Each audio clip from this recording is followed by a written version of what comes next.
আসসালামু আলাইকুম সম্মানিত ভিউয়ার্স, হর্টিকালচার কৃষি পেজ ও হর্টিকালচার ইউটিউব চ্যানেলে সবাইকে স্বাগতম। আজকে আমি ছাদ বাগান সম্পর্কে কিছু তথ্য দিব। আপনারা যারা ছাদ বাগানে আছেন ভিডিওটা শেষ পর্যন্ত দেখতে থাকেন, অনেক কিছু জেনে যেতে পারবেন। এটা হচ্ছে আমাদের হর্টিকালচার সেন্টারের একটি ছাদ বাগান। এই বাগানটা মোটামুটি 5 বছর হয়ে গেছে। আমরা এই ছাদ বাগানটা করেছি 5 বছর হয়ে গেছে।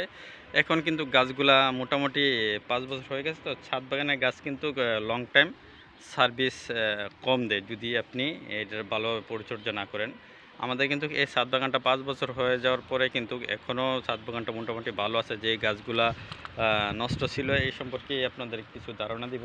দেখেন, হচ্ছে আমাদের একটি কমলা গাছ। এটা হচ্ছে নাগপুরি কমলা। দেখেন প্রচুর পরিমাণে কিন্তু এটার মধ্যে কমলার মুকুল আসছে, ফুল আসতেছে, কমলার গুটিও আসতেছে। এখানে আরও আছে নাগপুরি কমলা।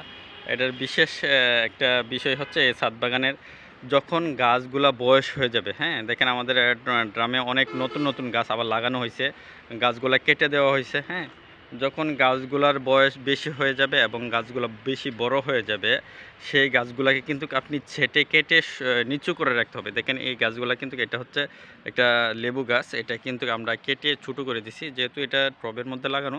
কেটে ছোটো করে দিবেন, সবগুলো ছোটো করে দিবেন। পরবর্তীতে দেখেন নতুন করে কুশি গজাবে, নতুন করে ডালপালা গজাবে, আবার গাছটা পূর্ণাঙ্গভাবে জীবন পাবে।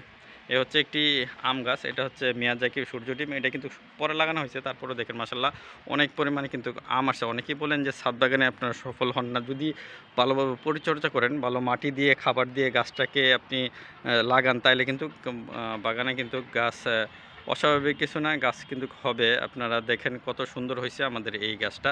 আর আমাদের এই প্রত্যেকটা ছাদ বাগানের প্রত্যেকটা গাছই কিন্তু আমরা কেটে দিছি। হ্যাঁ, কেটে দেওয়ার পরে কিন্তু আমরা আবার এটার মধ্যে প্রচুর পরিমাণে খাবার দিছি, যাতে করে গাছগুলা আবার পূর্ণাঙ্গভাবে হয়। দেখেন যে ছাদ বাগানের টবের মধ্যে দেখেন আমাদের ড্রাগনটা কত চমৎকার হয়েছে। ড্রাগনে কিন্তু প্রচুর পরিমাণ কুশি গজাচ্ছে। এটার মধ্যে কিন্তু কুশি গজানোর পরে কিন্তু এটার মধ্যে এখন চলে আসবে, ফুল চলে আসবে। প্রচুর পরিমাণে কিন্তু হয়েছে। আর দেখেন কিছু কিছু গাছ আক্রান্ত হয়েছে আমাদের। এই দেখেন কিছু কিছু গাছ আক্রান্ত হয়েছে, খাবারের তারতম্য একটু বেশি ছিল, গাছগুলো পুড়ে গেছে। এগুলোরও আমরা ট্রিটমেন্ট করবো। এই সম্পর্কেও আপনাদের একটা ভিডিও দিব। আপনারা এই আমাদের পেজে থাকবেন, আমাদের চ্যানেলে থাকবেন, এই সম্পর্কে তথ্য পেয়ে যাবেন। কেন এই গাছের পাতা এরকম মরে যায় বা শুকিয়ে যায়। এটা কিন্তু আমাদের একটি 12 মাসি ভ্যারাইটিজের আমের গাছ। এটার মধ্যেও কিন্তু এখন কিন্তু আম আছে, আমের মুকুল কিন্তু আসতেছে। আর এটার আম কিন্তু মোটামুটি সাইজ হয়ে গেছে। দেখেন মোটামুটি সাইজ হয়ে গেছে। এটার মধ্যে কিন্তু আম আছে এখনও। প্রত্যেকটা গাছে কিন্তু আমরা কেটে দিছি, নতুন করে লাগাইছি। যখন আপনার গাছ বেশি সময় হয়ে যাবে, এই গাছটাকে চেঞ্জ করে দিবেন, এই টব থেকে নামিয়ে দিবেন। এখানে নতুন আরেকটা গাছ লাগাবেন। নতুন গাছ লাগাইলে হবে কি, এখানে সময় মতো আপনার আবার প্রচুর পরিমাণ ফল আসবে। আর যদি পুরনো গাছ থাকে, এই গাছগুলোকে কেটে ছোটো করে দিবেন, নতুন কুশি গজাবে, তখন এই গাছগুলোর মধ্যে আবার নতুন করে ফুল ফল বেশি আসবে। দেখেন আমাদের ছাদ বাগানটা একটু দেখানোর চেষ্টা করলাম, যাতে বয়স হয়ে গেলে গাছগুলোকে আপনারা রিপ্লেস করে দিবেন। বা ওই দেখেন সবগুলো গাছ কিন্তু আমরা কেটে দিছি, কেটে ছোটো করে দিছি।